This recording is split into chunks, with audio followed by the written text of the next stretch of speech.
เสียงกล่าวของข้าพเจ้าและขอถวายความเคารพนอบน้อมไว้สาไปยังครูบาอาจารย์พระเถรานุเถระพระภิกษุสงฆ์สามเณรพระสังฆาธิการสงฆ์สมณศักดิ์บัณฑิตนักปราชญ์ท่านผู้มีความรู้ทุกรูปทุกตนทุกองค์มาด้วยความเคารพและขอเจริญสุขเจริญพรมายังพ่อออกสถาอันมีพ่อหมอนแม่หมอนพ่ออุ้ยแม่อุ้ยปีป้าน้าอา ติดตามรับฟังธรรมะยามทางสถานีวิทยุเพื่อการศึกษาพระพุทธศาสนาและวัฒนธรรม 104.5 เมกะเฮิรตซ์โดยการส่งลิงก์สัญญาณณสถานที่ตั้งสถานีวิทยุแห่งนี้ก็คือวัดป่าหินตำบลสุเทพอำเภอเมืองจังหวัดเชียงใหม่โดยความเมตตาของท่านอาจารย์พระครูสมุวิสุวัตรวรกิจโจผู้อำนวยการสถานีวิทยุพระพุทธศาสนาแห่งนี้มาด้วยดีตลอดมาอยู่กับกันในวันนี้ กับตนตัวอาตมาภาพพระครูไพศาลสูตรกรเจ้าอาวาสทุ่งปลอกเกร็ดตำบลหนองหานอำเภอสันทรายจังหวัดเชียงใหม่ได้มาอยู่เป็นจุดประจำทุกวันพฤหัสและวันศุกร์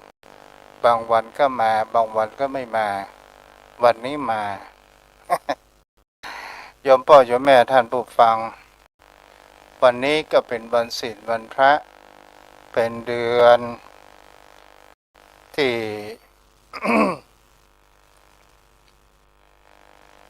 กันเดียวกันเด้อมีโทรศัพท์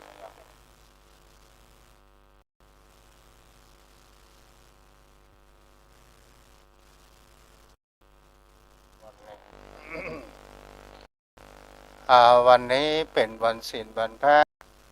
โยมพ่อโยมแม่บางท่านบางคนก็ได้ไปว่าบางท่านบางคนก็อยู่กับบ้านกับตองเพราะว่ามีภารกิจบางท่านบางคนใจนั้นมีอยู่ที่วัดแต่ไม่สามารถที่จะเดินทางไปได้แต่วันเอาวัดมาไว้อยู่ที่บ้าน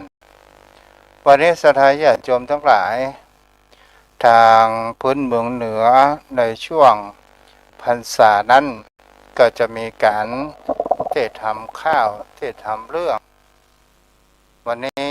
ทุกเจ้าก็จะได้เทศทำข้าวทำเรื่องผูกแรก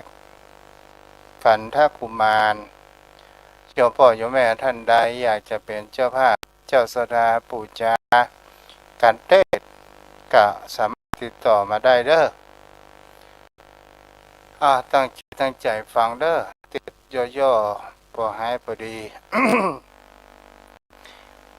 นะโมตัสสะภะคะวะโตอะระหะโตสัมมาสัมพุทธัสสะเองกัสสะเมกิลาสัมมัญเยสักสันเทสาวิทาวิหารันติเจตวันเนอานาดาบินดิกันสาระเมสาทาวนุลาสาปุเรสาทั้งหลายทั้งหญิงใจใหญ่น้อยอันมานั่งฟังไฟมามีใจใฝ่ต่างๆสินเชียงคานแห่แปดได้ก้นแขวดกับตัวมอมมัวติดเลนรบดีเองเวนว่าภาวนาปังกันมานั่งไก่น้อมมือไว้ฟังธรรมเพื่อจะทำชื่อไว้เป็นไม้ไต่สองทาง เตียว เพื่อให้เลี้ยวไปรอดเพียงเกี่ยวยอดนิรปานในหาอาหารน้ำเข้าถวายภิกขุเจ้าสามเณรน้อยใหญ่ตามใจไฟใจบานมีบุพเพองดอกเขาตอกดอกไม้เทียนไฟตาจะตูปัญใจระยังประเครื่องบริวารเป็นของตานวิเศษมาปูจาเตเตสนามอันติเตกะเลสังโกเทวรายใจยำนั้นแปรพญาอินตามก็จริงมาถามว่าพันเตพังกวากะแต่สัมปัญญูเจ้าข้ามนนี้เราห่างสังกาใจที่ประตูที่ประจุธาตุไว้นานหากได้กายการาคนเก่าเทียมเดิมเก้าเป็นสันได้ขอจุงไขเงยแจงก่อนทลามเมื่อนั้นพระสันดาตนผันแผ่วจึงไขข้าอุเอวไปว่าโดลาพญาอินตาตนสร้างสวัสดิพระธาตุกุปาสันธามในอาทิตาบนมาแต่ก่อนนับบ่อพรเป็นปีหึงบนปีมากกว่ามาล่ำมาปั้มเป็นสร้างบารมีได้คุดเอาคำที่ปัญจุธาตุนับอ่านอาจได้หลาย80 โกฏหลายดีลีจะเป็นที่ปัญจุธาตุกุตถากันตะเลยนะ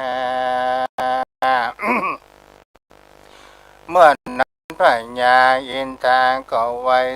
กบกาวว่าคาแต่พระจอมเก่าโพธิญาณนาทิตาการล่วงแล้วพระตนเกี่ยวห่างสู่ได้พงปรากฏไว้แก่ผู้ข้าขอพระนลาขันไข่เฮือแจ้งไข่แก่ข้าพระบาทน้อมอภิวาทเทศนาเพื่อผู้ข้าได้แทนเตอปนที่สันตอันพระโพธิเจ้าที่ไว้ก็จะได้ไข่กาเล่าเขาจักจาดก่อนเก่าปังลางอาทิตย์ทางร่วงแล้วเมื่อกูพาต้นแก้วเกิดมาเตโยมมังกาส่งอ่านถึงมนนันนักโสดไหลกับโคตรคนนามจริงกับว่าดูลาอินทาที่เจ้ายังมีเมืองหนึ่งเล่าใหญ่กว้าง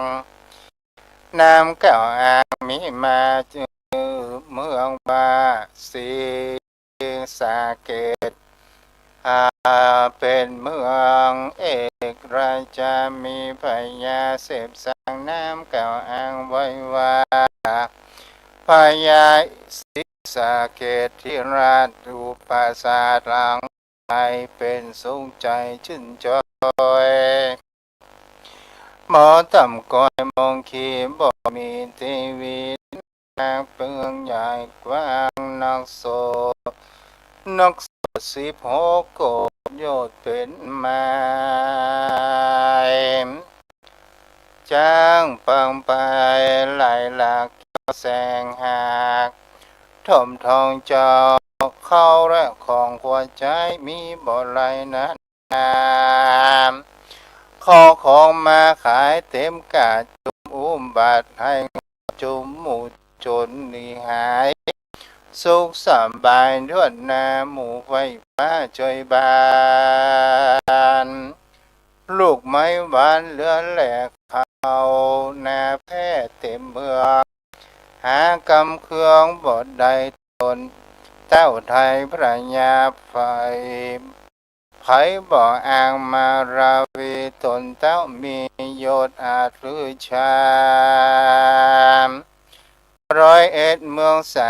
มเก่าสั่งบรรณาควรเก่าบอกขาดและนาโอปาลังทัดนั้นภายนอกเวียงใจยังมีหมู่บ้านใหญ่นับนามคนไหลมาสะสู้แปลงนาขามามีน้ำนาจอดที่หลังคาขี้จอมการเสียงเนื่องนานอดเอาบ่รู้ว่าเจ้าแรงไงตั้งยิ่งใจหนุ่มเท้าพ้องเป็นเจ้าเส้นที่พ้องเครื่องเขีมกันอยากตามวิบากไผมันหากมาตันตัวไต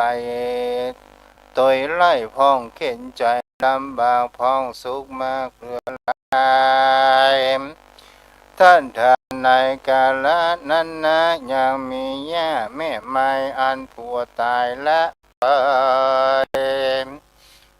สลายอยู่สร้างเป็นตัวแปลงตูบย่างมุงตองหาเข้าของบ่อนใดนางอยากไล่อนาถามบัวนางมาตายละไว้บนปีพวกตายละนี่ไว้กว่ากันตื่นมาเมื่อเจ้านางก็เข้าป่าดงดานหาผักหวานและหน่อไม้เห็ดหอเห็ดคนใหม่นานตังคุณตังกุกหาแต่ไม่แห้งมัดแล้วแต่งมาขายตั้งหัวไหวและหน่วยไม่การกินได้ก็กันกินได้บอกไว้จอมแต่วันได้ลงแรงจันแจงคืนกว่าถึงวันพวกมาเมื่อเจ้านางก็เอาไปขายกาดพอได้ขาดสักวันเป็นนิรันดร์จะใจแระนามถึงหากว่านางอยากไล่นางก็ให้รักษาศีลธรรมคือเว้นจากกรรมบาปกาศีล8หารักษาภาวนาปอขาดปานาธิบาลตัวหานานิดาอาทิตานาตันเว้นไว้บอกกายกาเมสุมิจฉานบ่จะขานลวงลายบอกว่าหลายคนได้บอกเก็บกรรมไปทิศสองตันรอผิดกันบ่จะนันดาภัยบ่มีจิตใจผ่องแผ้วยังเชื่อแล้วยังกรรมเอาศีลธรรมเป็นที่จังชื่อว่าป่าฟังหากเชื่อฟังป่าบุญจังเกิดนุนตัวไปการสร้างแบบไว้มากลายการว่าตายตามพรากชีวิตจากเมืองคนก็เอาตนไปมกไม้ที่รุ่มไตเอาเวจีส่วนกรรมดีนั้นใช้ไผ่สร้างไว้มากลายกันว่าตายเมืองคนเที่ยงเอาตนไปเกิดจะเริดไปบนย้อนกุศลได้การทำมาคือมีศีล8กาเป็น9ตลอดต่อเต้าภาวนาทานศีลภาวนานิสัยจะเป็นเก้าใหญ่นำไปเที่ยงจะได้สุขสวัสดีบ่อยาจะเรนา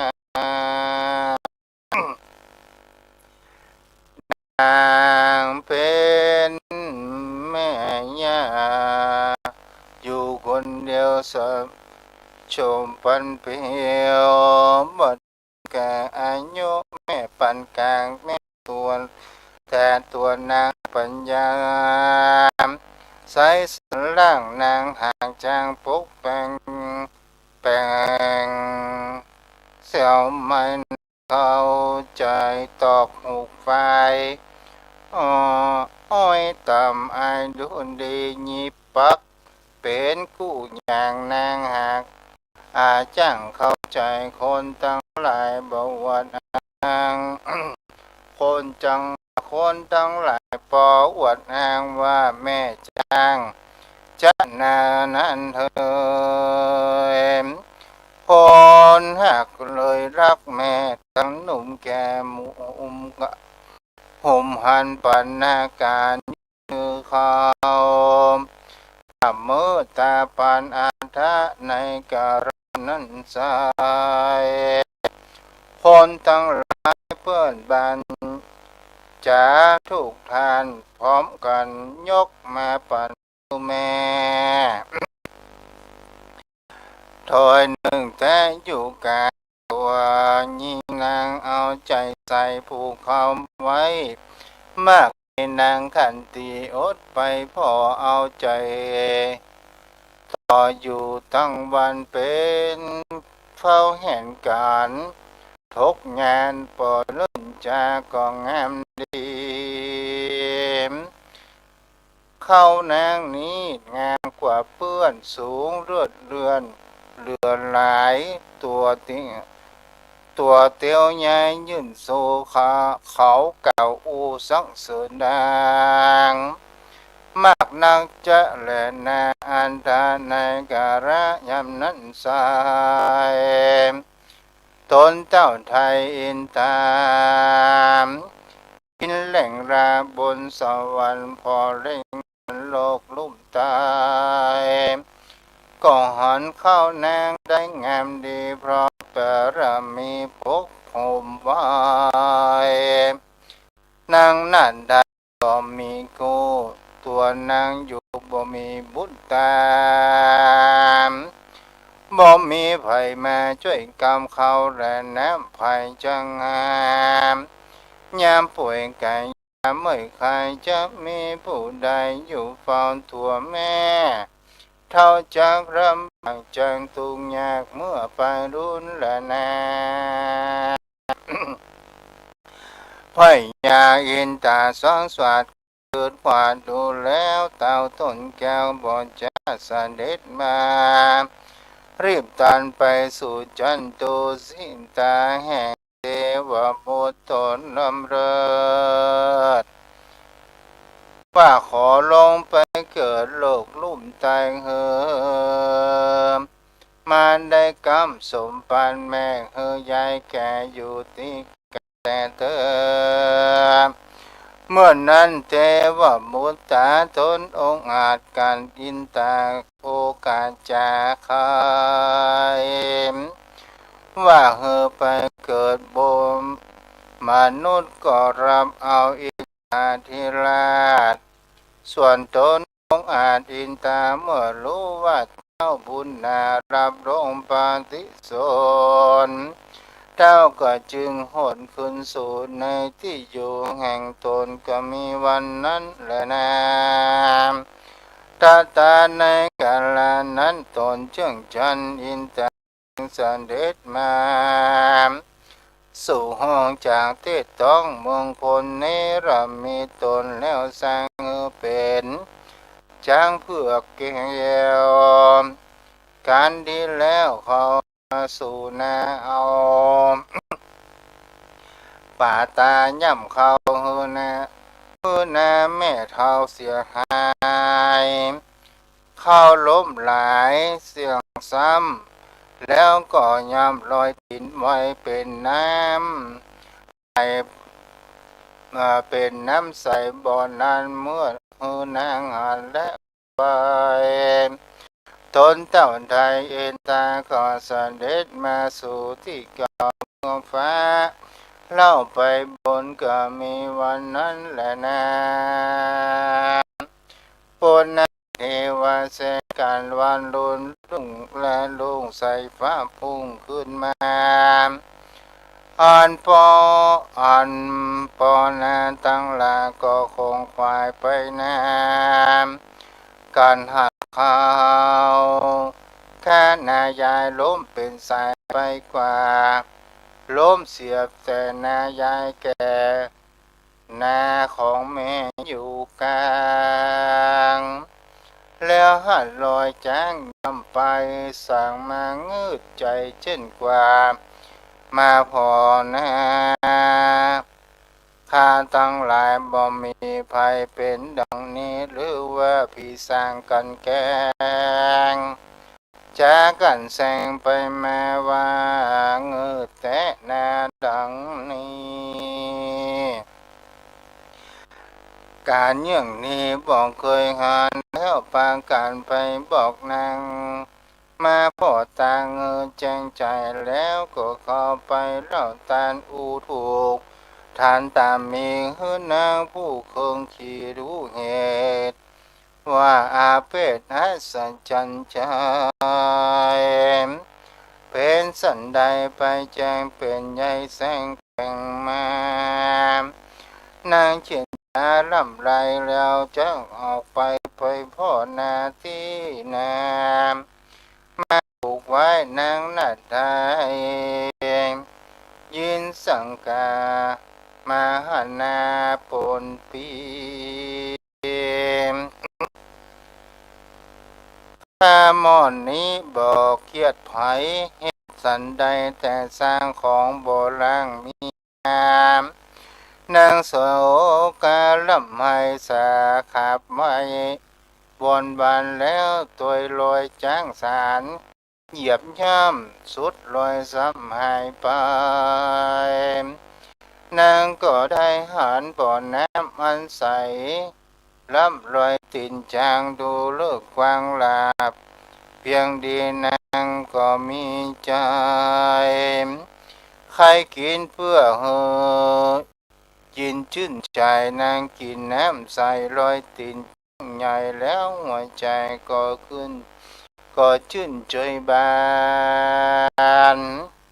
ยามนั้นอาศจรรย์ก็เกิดต้นนาแม่ไม้ก็กับไก่งามดังกล่าวใจแม่เท่ายินดีนางก็นี่คืนสู่ในที่อยู่แห่งตนบ่มีกังวลโศกเศร้าใจแม่เท่าชมบานก็มีหันและนาทนาในการนั้นนาเทวบุตรตนองค์อาจาพระสารเมืองบนกองเขาปฏิสนธิต้องแม่นับแต่นั้นมาอันหนอพุทธาเต้าเจ้าก็ได้มาเข้าสู่ในต้องในแห่งห้องใจใหญ่ไม่หัทัดนั้นไปนาแถมเต้ายังมีเจ้าเทวบุตรตาแถมสองตนนาลำเลิศปัจจุติโลกมาเกิดร่วมห้องเกิดร่วมเต้นต้องกันมาในอินตาปันทะนากรก็มีหันและนามตะโตปะลังรำตาลไปนาบนเนินจันนังนานำนับแต่นางกินน้ำรอยตินจางตัวแห่งนางนอนมก็มีลูกเต่ากำตนย้อนกุศลแต่บางก่อนหากนางย้อนกระทำมาอันนอพลดานตนประเสริฐเอากำเนิดแม่ไว้10 เดือนค่อยเป็นดาราตังนางก็ประสูติลูกน้อยงามแป่งป้อยเสมอตามมีรักกันนะนาผาเสดงามรำเลิศเดือลายเมื่อองค์ใจเกิดแล้วมีดาบแก้ว เกิดกับตนดาบมงคลดาบแก้วงามรวดแล้วสีกัญจายคนทั้งหลายหมายชื่อว่ากันดากุมารบานหากถือดาบนั้นเป็นนิมิตหมายคนยิ่งใจโน้มดาวต่างก็เข้ามารับหน่อพุนดาเหมือนทุ่งตาวต่างก็อาบน้ำเล่าคันสีเสื้อผ้ามียืดหือเขาคาบมือตาปันเขาจอมจันหอไทยกองขึ้นใหญ่เร็วไวแม่เอาใจใส่ปัดปัวก้อยระวังตัวพอเฝ้าบอกเฮาเจ้าอืดผ่านตังอาหารคาบข้าวตังเมื่อเจ้าแรงงายตนองค์ชายนั้นใหญ่คืนใหญ่อายุได้7 ปีก็เจียนยาดีอิงอ้อยเป็นที่ไฟห้อยกุมใจแม่บอกเฮอไปไหนภาคกลางแม่รักแม่รักเจ้าบุญสร้างนำนาลูกทุกเวลาข้าเจ้าบ่โศกเศร้ามองขีก็มีหันและแนมตาโตปัญญาทันแต่นั้นไปบ่นานเจ้ากุมารนอลาก็สั่งกาใจข้าคอยว่ากูใจน้อยเกิดมาในโลกานี้ใส่ปล่อยมาได้หันแม่มาตาส่วนพ่อพิตาปิ่นเก่าบอกเคยหันเราพ่อกูหรือพ่อกูตายไปหรือพ่อกูได้พ่อกูได้ไปไหนบ่มีใจปิกแม่ละกูเป็นกำพร้าเววอนกูกับตนแม่ไทยเจ้าจริงได้ถามต่อว่าเจ้าหนอแม่มาตาเฮยสองบอกเคยหานพ่อปิตาหรือพ่อขานหนอไทยเข้าป่าไม้ตายไปหรือพ่อใส่ใจดำกว่าหรือพ่อฆ่าถูกฆ่าตายเขาทั้งหลายมีพ่อไว้หรือพ่อฆ่าร้ายลูกเสือมีหรือว่าผีปากความน้ำแต่งเกิดมารู้เรื่องถอยบ่รู้สักหน่อยพ่อชื่อใดพ่อแม่ใจเฮอรู้เหตุชื่อเฮอแจ้งเจตแก่ใจขอแม่ไทยปออินดูสารีปุญจุขาน้อยว่องเตวานเมื่อนั้นนางนาได้ยินลูกไว้ทันจะถามก็ใครกำงามบอกเห็นแก่เจ้ากันทาอาณาเนตรกุมารจากกำบานตันต่อลูกไทยว่าแม่จะใครแต่กำลูกดาวจงฟังดีว่าดูแลจอมสีลูกรักลาดจังไขเหตุปาราดเกิดมีนางไขกว่าการดีเป็นถอยตั้งกินน้ำลอยตีนจ้างจนได้สร้างเกิดมีเป็นดังนี้ลูกแก้วลูกฟังแล้วจุงจำเมื่อได้ฟังกามของแม่บอกก็บรรลุแน่แก่ใจว่าภายในเป็นพ่อเจ้ายินส่งสาวโศกาพ่อคาไทยจังอยู่ในจริงฟอมไปกับแม่มาตาว่าขอแม่ปาไปพอคอยอย่างที่รอยตีนจางพ่อและแม่และน้ำบ่อเย็นใสอัศจรรย์ใจเป็นขนาดขออนุญาตแม่มาตามจะไปตัวหาพ่อเจ้าจุงลูกเต้าไปดีแต่เติม แม่มาตาเอ๋ยที่นั้นนางใส่ใจเป็นแม่ได้เย็นลูกเก่าแก่ขอไปนางมิใจตกสลังสติไปปังฟ่องฟ้านางก็กล่าวห้ามไว้ว่าอย่าไปเตอะลูกแม่บ่รู้แน่ว่าพ่อเจ้าจังอยู่เล่าหนใดบ่รู้ว่าใครเป็นพ่อเจ้าลูกงอนเนาจงอยู่สบายอย่าเกิดฝันไปเดินเถิดจะมีจิตเจตไปไหนการลูกไปไกลจากแม่บ่มีภัยแต่อยู่ไกลแม่จังร้องไห้ตั้งบานแม่บ่หันเจ้าน้อยหน้าใจแม่จังขานตายไปบ่มีภัยอยู่เป็นเพื่อนมีแต่เจ้าเป็นเงินเก่าหัวใจ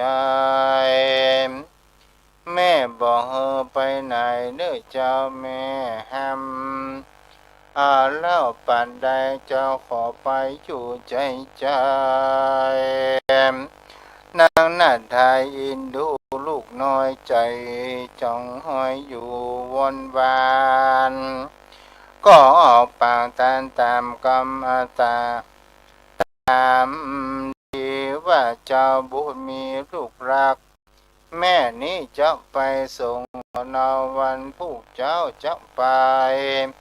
พอลูกไทยจงสวยสวยดีก็มีหันแหละนะคนนาเดวะเสกันลอดวันลุนลุ่งเจ้าแจ้งจอดใส่ฟ้าพุ่งแจ้งส่องไปตามจ้องโลกาสังก็นามนโมบินกันอยู่สมสารเจ้ากุมารนอนน้อยเจ้ายอดซอยแม่มาตาการตื่นมาเมื่อเจ้าก็เอาห่อเข้าใส่ธงปาและนาของใจแล้วสองหนอไทยลูกแม่ก็บอกแว่ต่างใดปากันไปตามสงสารแม่ยายผ่านใดพาเจ้าหนอลาใดเสียบขวานตามรอยจังสันสดซอยบ่หันรอยเสียงเกตเขาเดินเทศเข้าป่าไม้แม่ลูกไทยเตียวกว่างโหนเต่าสองคนเป็นเพื่อนกองเข้าเต้นตองป่าใหญ่เป็นป่าไม้ดงนาเทวดามนหมู่อันมีอยู่ดงกว่างมาย่อหนตางป่าไม้สองโนได้เตียวไปเข้าป่าไม้หิมมาปานในไก่เวียงใจที่สาเกตไก่ประเทศเด่นคนสองตะมนก้อยเดียวกว่าบุบุญป่าดงนาลังเตือปากันลงดอยลังเตือก่อปากันขโมยเหี่ยวลิงจ้อยผาจานได้หลายวันดันกว่าบุบุญป่าดงเขียวทนต่างเที่ยวอยากแก่หินแห่ถมนาการข้ามมาก็ยังจอดกันแจงร้อนก็เตียวไปหิมะปันในป่ากว้างมีสันอยู่สร้างนามีนกนาป่าป่าตาและกาป่านกแค่นกแววลากินนอนนกแห่งงอนปีกเห็นนกกระมินกินปีในดงหลีป่าสาวสองหน่อเนาเตียงหนในไพศาลป่าใหญ่ได้7 วันคอยดีรีก็มีหันและนานิติทั้งกิยาสังวรณาวิจาห้องเหตุอย่างกันทางกุมารผู้เก่าก็บังโคสมเรสเดจบพอดี สถาญาติโยมก็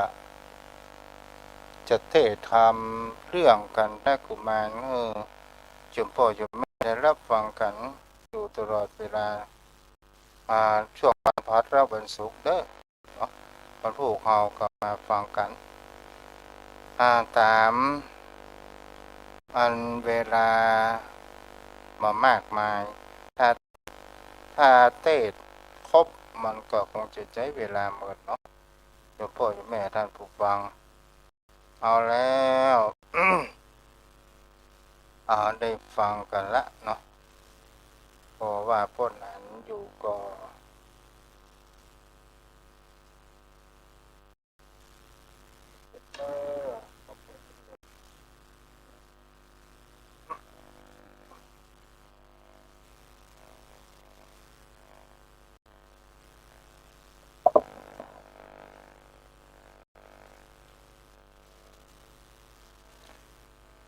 แล้วโยมพ่อโยมแม่ที่อยู่ต่างบ้านต่างจอง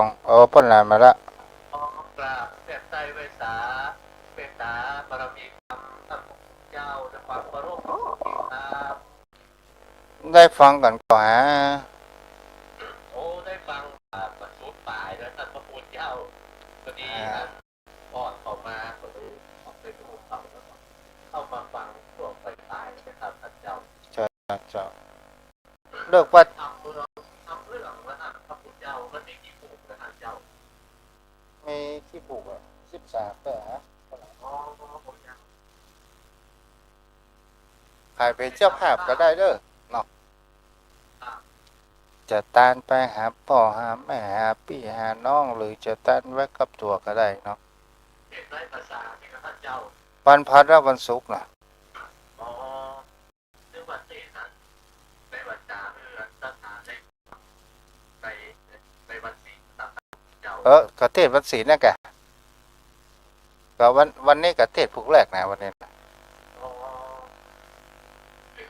มันจะดีว่าท่านพระพุทธเจ้าจะใช้ทำเรื่องนี้เองครับใช้ทำเรื่องนี้อะครับเป็นทำเมืองถึงแต่ว่าแต่ละวาก่อนก็ใช้ทำข่าวทำเรื่องเทศแต่ละวันเข้าพรรษาเจ้าปีแล้วนี่เทศทำบรรยายบรรยายถึงสองบุกเลยครับท่านเจ้าครับบรรยายเรื่องเดียวหรอพ่อหนานธรรมชาติการเดียวเจ้า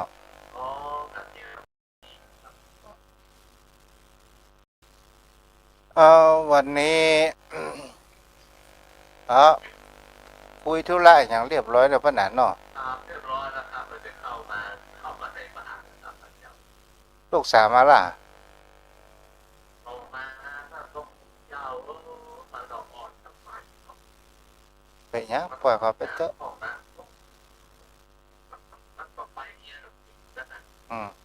อยู่2 เท่าเลยเป็นกันวันนี้เสียงวิทยุเป็นได้ปล่อยผมเหรอก็ฟังได้อยู่ครับพระพุทธเจ้าฟังได้ชัดเจนครับก็มีเสียงรบกวนอย่างว่าท่านพระพุทธเจ้าครับเจ้า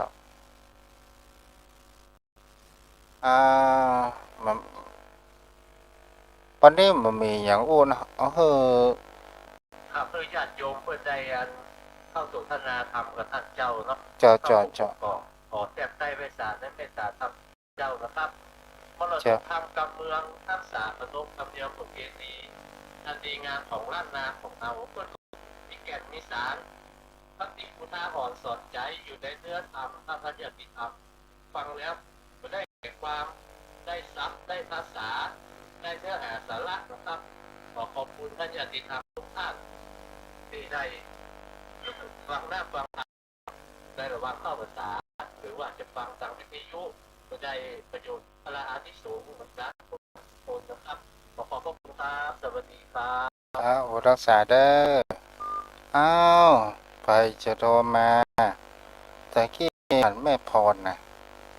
0631631950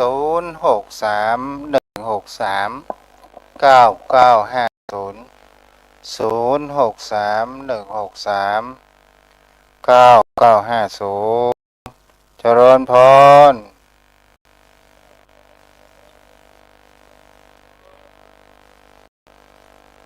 โอ้ตั้งโทรศัพท์เด้ออ่าซื้อหวยไม่มาดูนี่วะ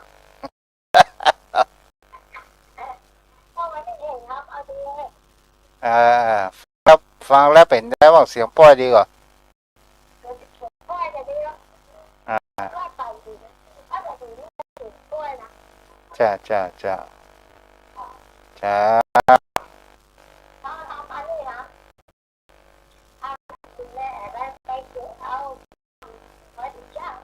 อืมอืมอืมจ้าจ้าจ้าจ้าดีดีดีนี่แกอู้จ้ารักษาแม่พร0631639950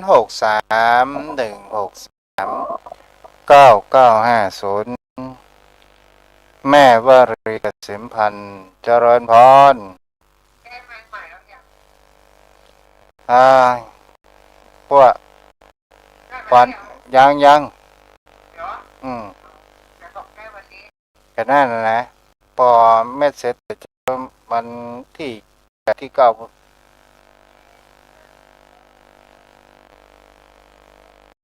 จะอนุโมทนา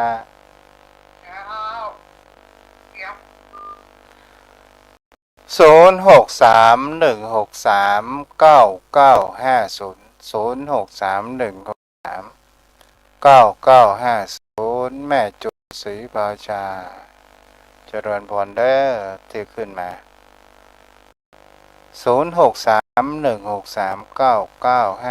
0631639950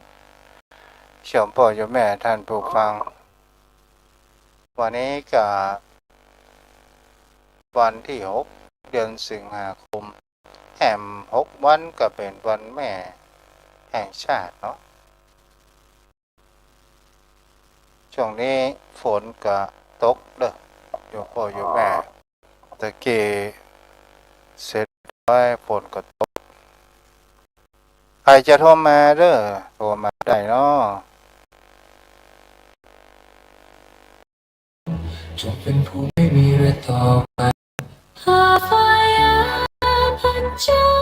ตัวจงเป็นผู้ไม่เบียดเบียนซึ่งกันและกัน ถ้ามามีภัยโทรจะเปิดเพลงไว้ก่อนเด้อ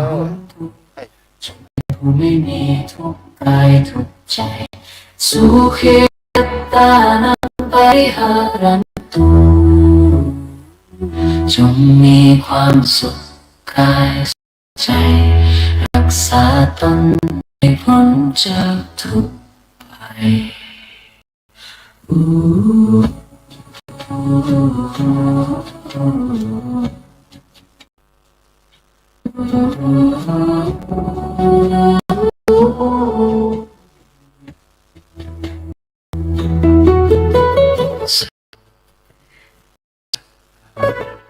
สิ่งทั้งหลายทั้งป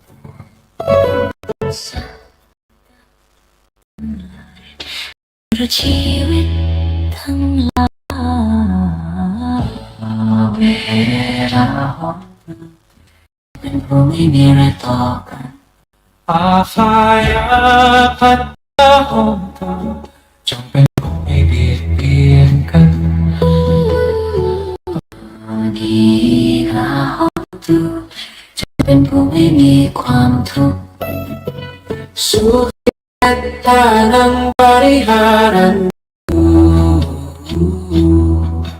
จงดำรงตนอยู่ด้วยความสุขและความปลอดภัย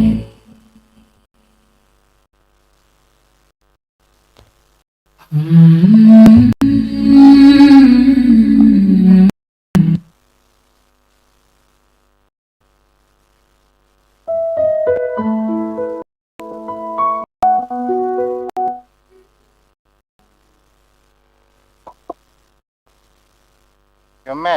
จูนนี่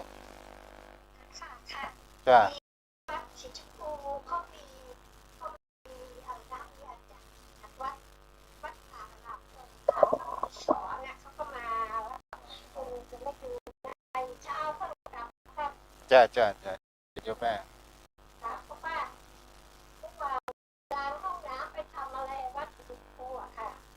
จ้าดีดี ถ้าไม่เอาบ้านแม่จะไปหาเด้อเพราะ จ้ะ ว่าเดี๋ยวพรุ่งนี้แม่จะไปส่งมาด้วยค่ะ จ้าจ้ารักษา ส่งเช้าอาทิตย์ตอนนี้แวะไปวัดป่าดาราชมค่ะ จ้า จบ6 เดือนแล้วก็อยู่พอ6 เดือน จ้าดีแล้วดีแล้วอนุโมทนาบุญ สาธุนะคะ ถ้าใครจะโทรมาก็โทรมาได้เด้อถึง6 โมง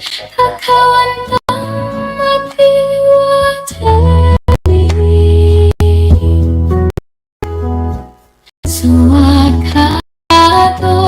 ภะคะวะธัมโมธัมมังนัสสามิสุปฏิปันโนภะคะวะโตสาวกสังโฆสังฆังนามามิ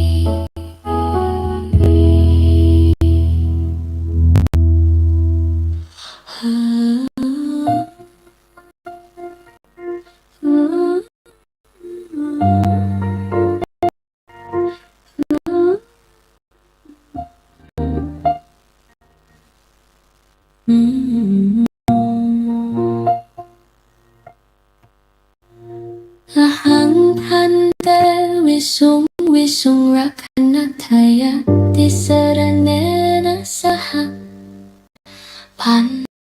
ศีลานิยาจามิทุติยัมปิอหังพันเตวิสุงวิสุงรักขณทายาติสรณเนนะสหปัน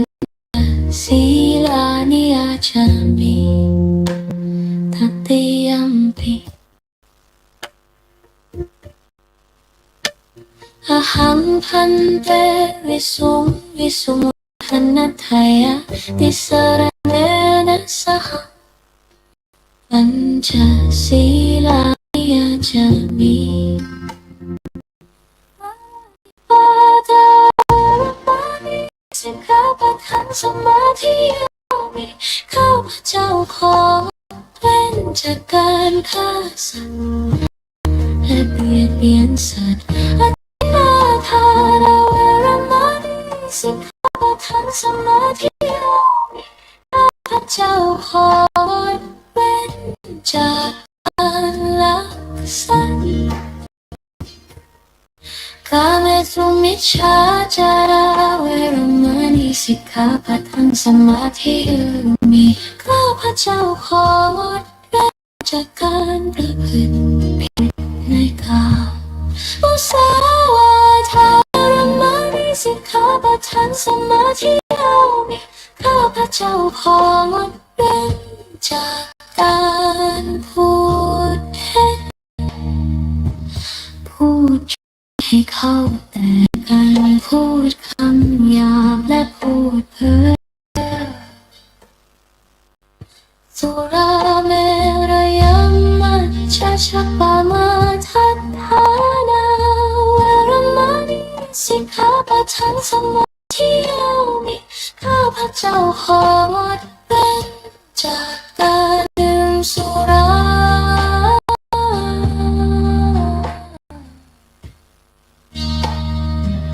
และของมันหมดไปอืมอืม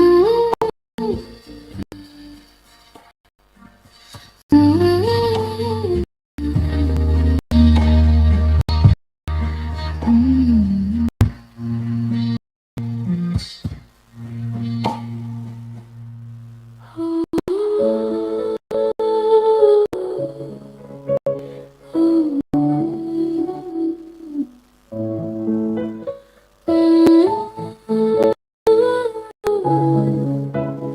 อืม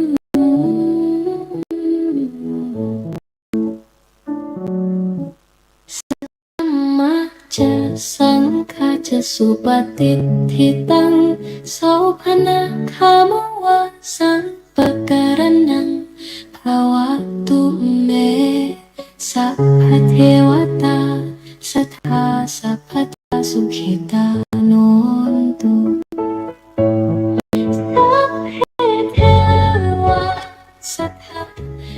ขิตาโนตุสัทธาสุขิตาโนสัพเพเทวาพรหมมหิเทวาและเทวตาจาตุมหาราชิกาเทวาเทวามกาสเท